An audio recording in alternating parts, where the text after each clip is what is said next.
This video will discuss one of the most disturbing movie creatures of all time, the mutant bear from Annihilation.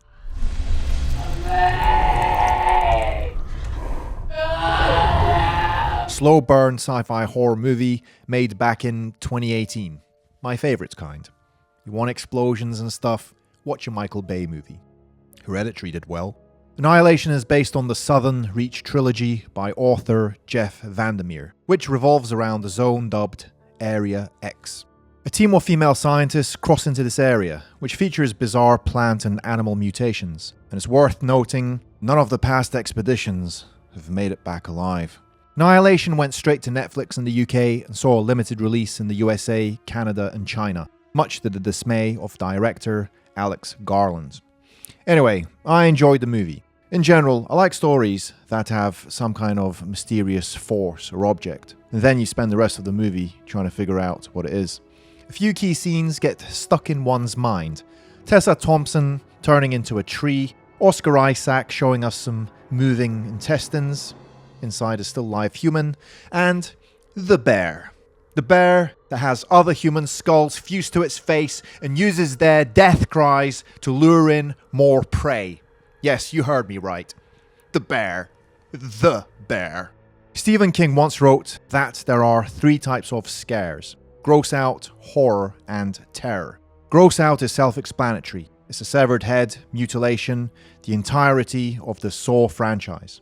Horror is the unnatural, he suggests. Zombies or a pregnant woman ingesting raw liver in the dead of night. Meanwhile, terror is the cerebral, the feeling of knowing something is hiding behind your closet door, but only darkness greeting you when you open it. King likely didn't mean to suggest that the genre is trinary, but it's an interpretation that has taken on a life of its own, largely influencing the categorization of frights, since he defined it so many years ago. The reality is, horror as a genre is often a Venn diagram of these classifications. At its best, it contains a little of all three. Few horror set pieces exemplify this quite as well as the bear. About midway through the film, the crew makes camp at an old abandoned military base. As night falls, one of the scientists, Cass, falls to an attack from a mysterious creature they can't see through the dark, though Gina Rodriguez's Anya suspects one of her fellow explorers murdered her. Paranoia consumes them, leading to Anya breaking down and turning on the group, tying them to a chair. The stage is set. It warrants noting that before any creature shows up, Rodriguez sets the tone with a chilling line reading, "When I look at my hands and my fingerprints, I can see them moving," just as she seems to be on the precipice of violence. The familiar, but notably disembodied, scream rings out through the hallway.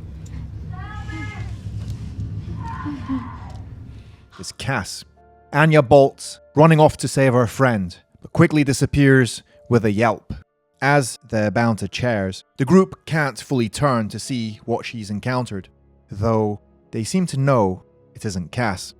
Maybe that's for the better. The sight of what enters would break any remaining semblance of sanity between the three of them.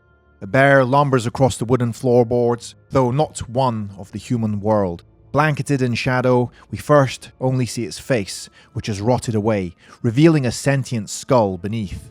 As it lurches forward, it sticks its long, misshapen jaw between Lena and Tessa Thompson's Josie. In the scare to end all scares, its mouth opens and reveals the voice of Cass screaming for help.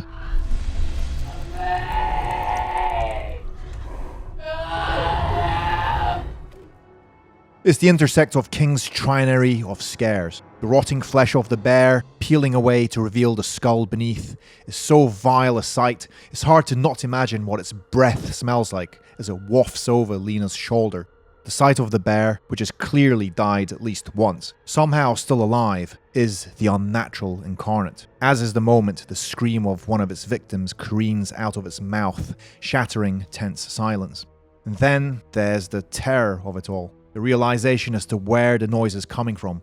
After being killed by the bear, Cass's DNA, her natural essence, was in some way absorbed by the bear and made part of the constant mutation of the shimmer.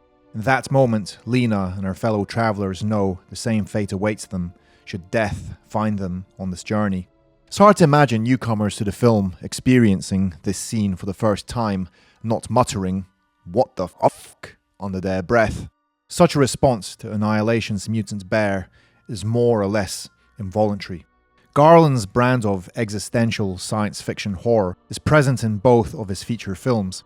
Annihilation is preceded by the artificial intelligence masterpiece Ex Machina, With his first foray into TV, the effects in Hulu series, Devs, it feels safe to say you'll find a new way to make us squirm, albeit this time on our couches pretty soon. So what do you think of the mutant bear? Would you like me to cover any other movie creatures? They have to be gross and disgusting. I've been VK, I hope you enjoyed this reading.